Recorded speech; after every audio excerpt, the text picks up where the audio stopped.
Muhammad Wamala awamu ne Joseph Semambo mugenzo tutusaako emboozi eyo nga ku lukalu lwa Africa kakati abalwadde baweze emitwalo 2,195 so nga abakafa kakati bali 188.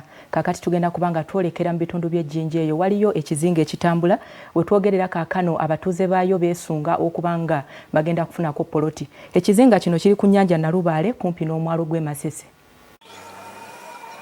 Waliwo ekizinga ekiri mu kuseeya ku nnyanja Nalubaale kumpi n'omwalo gwa Masese mu Jjinja.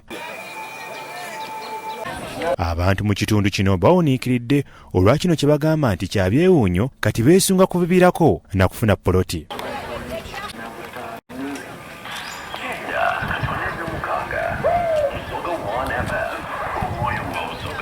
Akazinga kano akaseeya ku nnyanja Nalubaale kali wakati w'ekizinga ekya Lwabitooke n'omwalo gwa Masese mu Jjinja.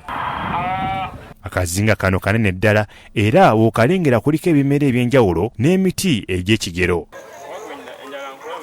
Abatuuze ku mwalo gwa Masese betoogeddeko nabo bagamba nti kino kyamagero ekibadde kitalabikangako mu kitundu kyabwe.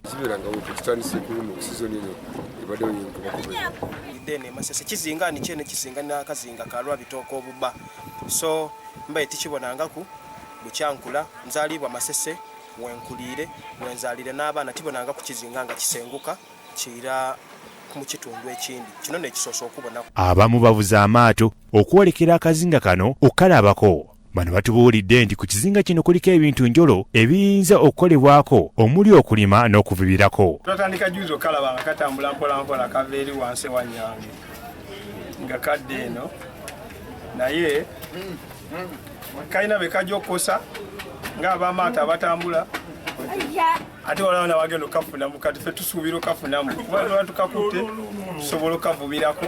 Abamu ku batuuze beesunga kufunako poloti wadde nga beeyaliikirivu nti empewo eyinza okukikyusa ne kitagoba ku mwalo gwabwe. Obukosi ife abandi tuli kubalawo ku poloti edda okubuzinga buti ekyo kiyidde kizira ku mwene kyo abanasooka yabagezigezi tulina kujja tufune ku poloti tufune amaina tona tusengaawo kubanga okuguleere mu bizinga bire bibere bya bbeeyi aye buti wano naani ajja okunguza era nze ndikwenda afuna kaato male gaje nefu. Akazinga bavubira obuzinga ng'obwo okutambula batera obuvubirako emmamba nga inikesi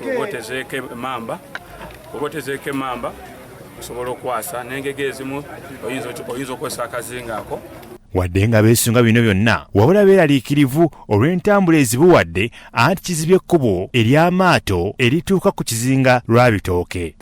Naye kakosa abantu kati nga bano abatambuze n'ababaliraanya awo ku kazinga akaddiridde ka Lwabitooke kuba kati omukutu kaguzibye we bayita balina kwetooloola eri naye tukasuubira okuba kakatambula kadde wano mwalo. Engege naye tetumanyi kagenda kukomawa empewo eyinza okyuka kagenda oba nekatuuka ku mwalo. Mwasa Joseph gw'ono mu Lunnyanja ayogedde ku byafaayo by'ebizinga ebitambula n'agamba nti Nazzikuno bino bye baayitanga ebizinga era abalunnyanja baabyeyagalirirangako nnyo.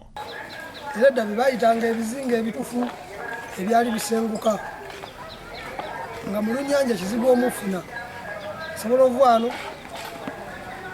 n'agenda eripoli empewo n'emugjayo n'emutwala eddolwe ng'avuba era omugagga abazze ajjanga bwakazinga ako n'amugamba oliwa nti nimumatwale bwegati esaazi byali byabula olw'okuba nti baafuula ebidda nga tebikyesigula byesigula nnyo ku mbalama z'ennyanja ng'amazzi gazze maanyi. Bya Ivan Lameka ku Raso TV Omunnyo.